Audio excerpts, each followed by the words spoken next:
we eventually got to, I think I called them tenders, and they could only take about 40 people at a time out to these 2 liners that was there. And we were there quite a long time. Anyway, when it eventually gets, I get on the tender, and I got taken out to the ship, was about a mile offshore, and we got on board ship, and over the tannoy, it said, the captain speaking,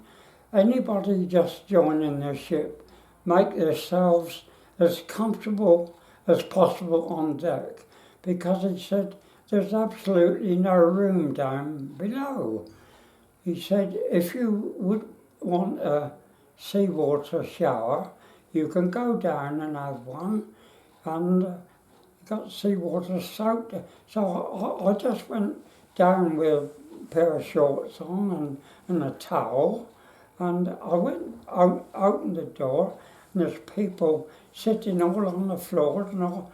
and I went down and had the shower, and I come back up to where my equipment was, and there was only 2 of us there. That was me and Bert Bacon, and we hadn't been there about 10 minutes, and all of a sudden this great big explosion,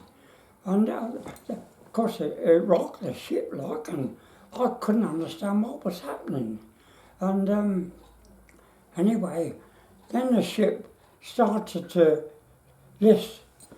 towards the shore side. It was a good job we was, really, because I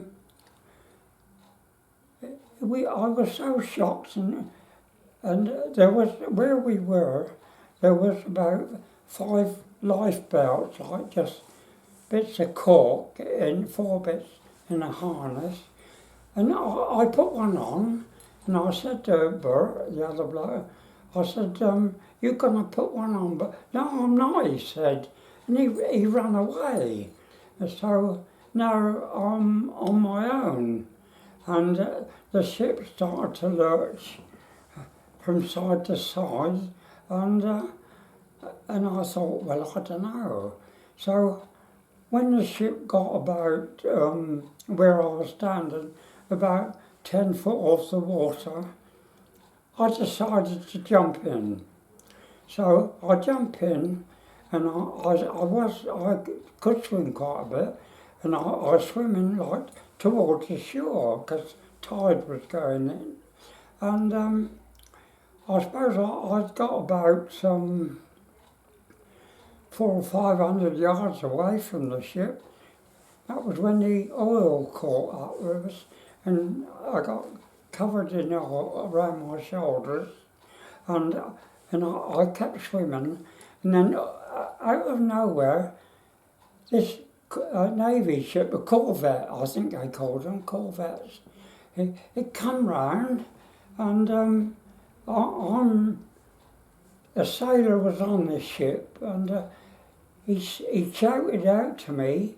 and he slung a raft out, a rubber raft. So I got in the rubber raft. Now, of course, in the meantime, there's lots of swimmers, good swimmers now, coming up, and there was about 5 of us sitting in the raft, and several others kept coming up, like, and they was all covered in oil over their heads, and they was 6 of us sitting in the raft, and the others was hanging on the sides, and I got cramp, and I had to stand up, and when I stood up, I got pushed back in the water again. So I thought, well, I'm going to keep going. So I was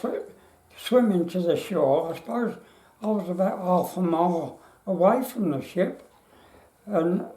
coming from off the shore was a rowing boat, and he came up to me, and it was an officer. I don't know who he was, and he said, "Can you row?" Well, I said, "I can do it." So we get in now, and we row the boat up to where this raft is, And he said to me, I don't think we better get any closer because he said they'll have us all in the water. So there was a big tethering rope on this rowing boat and he slung it to them and they caught hold of it and then we started rowing away again like and I suppose the bombers had gone then, the Germans, and this corvette came round and he picked us all up, what was on the raft and that there, and on the corvette they cleaned the oil off of us and